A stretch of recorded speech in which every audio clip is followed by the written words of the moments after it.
What's up guys, my name is Ace, and today I wanted to have a discussion about the Call of Duty cycle. I think this is really relevant right now since we're kind of in that transition period moving from the previous game into the hype season for the next game. And when it comes to a topic like this, I think there's a lot more nuance than meets the eye. So that's why I wanted to make a video just sharing my thoughts on everything.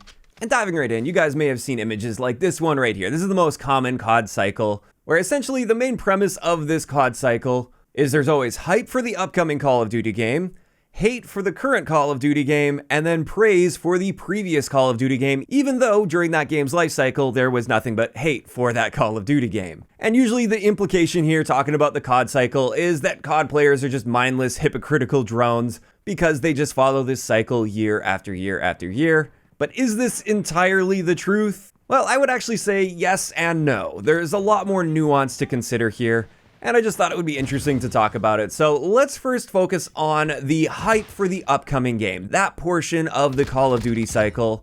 This one I think is very real. I don't think there's a whole lot of nuance here. It's essentially Call of Duty has amazing marketing consistently year after year. There are very few companies out there that are able to market a brand new product every single year as effectively as Call of Duty. And I'm not just talking about the gaming industry. I mean, in the world, there are very few companies that are as good and consistent with their marketing as Call of Duty. It can be very easy to fall into that hype trap when it comes to a Call of Duty game once that marketing begins. And often what I find starts to happen is you start envisioning that perfect game that you think you're going to see based on the marketing, even though the marketing hasn't shown you all of these great things that you think you're going to see. And this is one of the big reasons I always caution people against pre-orders, especially those immediate pre-orders, the moment it opens up and is available. I mean, it's not like they're going to run out of pre-orders, but also when you do pre-order a game, especially immediately like that, before you actually see the full product and see what you're going to get, this just sends an unearned signal to the developer and the publisher that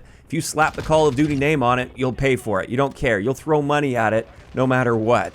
And I don't think that's a good signal to send. Now, of course, I would never fault anybody for pre-ordering to gain like early access to a beta or early access to the campaign, for instance. Obviously, there's some value there for a lot of people out there. I just think it is a bit of a silly idea to go for those immediate pre-orders. And also, I think it's important to keep expectations in check, realize that the marketing for Call of Duty is really good. It's okay to get a little bit excited for it, but never go in expecting the next Call of Duty game to fix every issue that you've ever had with Call of Duty without introducing any of its own issues that are going to frustrate you throughout the life cycle. So yeah, that's the first part. That part's really simple because I think it is quite a real part of the Call of Duty cycle. Now let's move on to the second part, which is the hate for the current game. This seems to be a thing you see year after year. The current game always sucks. The previous game was always better. And this topic, I think, has a little bit more nuance to it. I think at least a small part of this is just due to burnout. We've been stuck playing the current game for quite some time. We've been stuck with all the same issues for quite some time as well. And then especially when the marketing starts for the next one,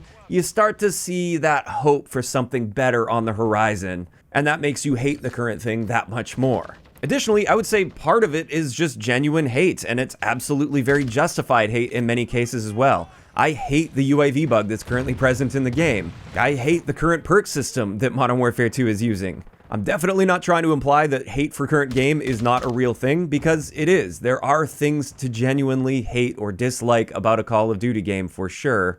But I think the real nuance comes here is a key thing to remember is the Call of Duty community isn't a unified hive mind. It's made up of a very diverse range of people with different tastes, especially within the Call of Duty franchise, because Call of Duty is a franchise that's designed to appeal to the masses, and over the years they've taken so many different approaches, and that's attracted people with different tastes in games. So oftentimes what you're seeing when it comes to an abundance of hate for the current game, where it seems like everybody just hates the current game right now, oftentimes there's plenty of people that enjoy the game just fine, but they're happily just playing the game and enjoying it. They're not going on Reddit to write essays about how much they enjoy it. They're just playing the game and having a good time.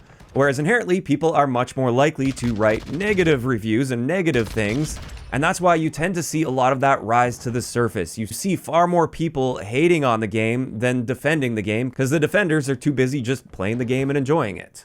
Now, I definitely think on a game-to-game basis, that ratio will shift in either direction. Sometimes you definitely have more people on the hating side and more people on the enjoying side of the game, but at the end of the day, the hate tends to rise more to the surface, and that's what you see the most of during a game cycle. And part of it also isn't necessarily hate for the game as a whole. Like I said, you might just be seeing a whole lot of criticism and frustration with elements of a game, because many people actually enjoy the game, but you might see some of their frustration come out when they're providing their criticism and feedback. And I feel like this is where I tend to fall. You guys will often see my frustration come out. You'll often see some very critical videos that I make about a game in its life cycle.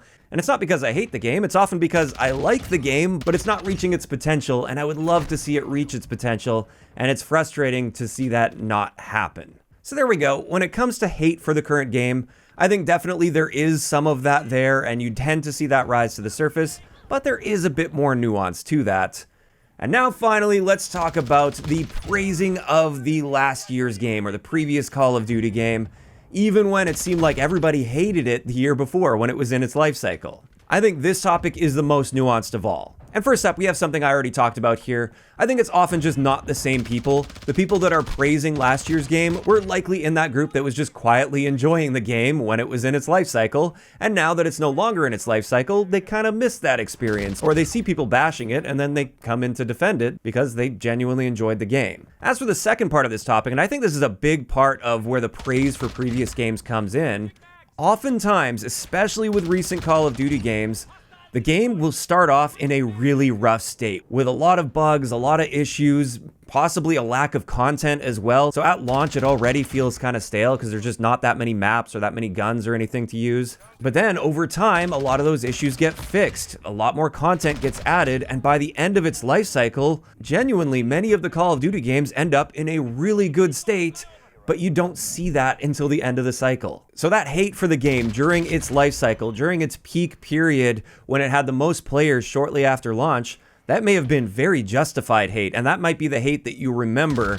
But then by the end of the year, a lot of those things that you hated don't exist anymore. They're gone, they're fixed, or they've been significantly reduced at least, so they're not as frustrating as they were. And then when you go back after the fact, we see the game in its truly, like, quote-unquote completed state, not the poor state that it was in when the game launched. So I do feel this is why you often see praise when you go back and try an older Call of Duty game that you may have been very critical about or hating on during that game cycle. Many of the issues that you had with that game at the time no longer exist, or they're no longer a big part of the game. Next up, another thing that plays a huge role when it comes to praising last year's game after the fact just has to do with the modern skill-based or engagement-optimized matchmaking system that Call of Duty uses. And this one mainly applies to the players that are noticeably above average at Call of Duty.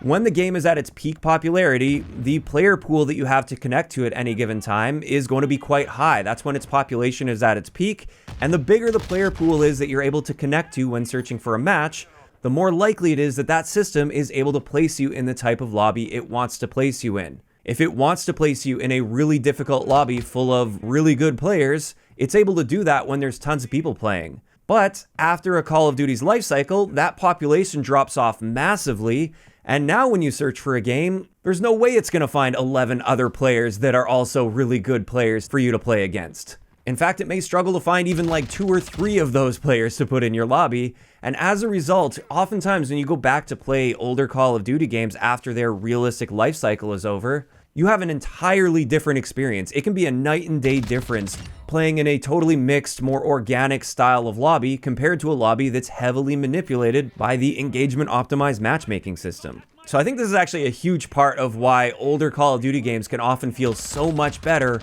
after their life cycle, especially in recent years. But then finally, for this section of praising last year's game, I think there's absolutely some degree of a rose-tinted glasses effect. And this is typically what is assumed to be the primary factor with the Call of Duty cycle, where you just forget about all the issues that the previous game had, like you've just been hypnotized or something. You totally forgot all of the bad things, you just remember the good times. And I have to say, this probably does apply at least to some degree. It can be difficult to remember all of the little issues that piled up together to cause a ton of frustration during the cycle, and it is often easier to remember the good times that you had. Those great moments where you dropped a nuke, or you got a great streak, or just had a lot of fun playing a particular game. It's much easier to remember that. So I think there is some degree of this rose-tinted glasses effect, but I don't think it contributes as much as the previous factors that I've mentioned here, like the matchmaking system, or the fact that a game at launch is not the same game 1 year later. So in all, is the CoD cycle real?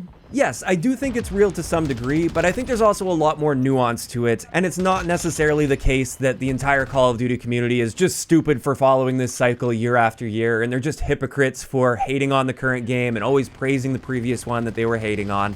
There's just a lot of these nuanced elements that I don't think many people really consider all that much. And with that, that's pretty much it. Just the topic I really wanted to share my 2 cents on, and this is where I want to hear from you guys in those comments down below. What do you guys think about the Call of Duty cycle? Do you agree with me? Do you think there is a whole lot more nuance to this topic that's often overlooked? Or do you think it really is a simple case of COD players are stupid and they constantly follow this hypocritical cycle year after year after year? If you enjoyed the video, a like rating is always appreciated, and don't forget to subscribe for more if you haven't already. I'll talk to you guys next time.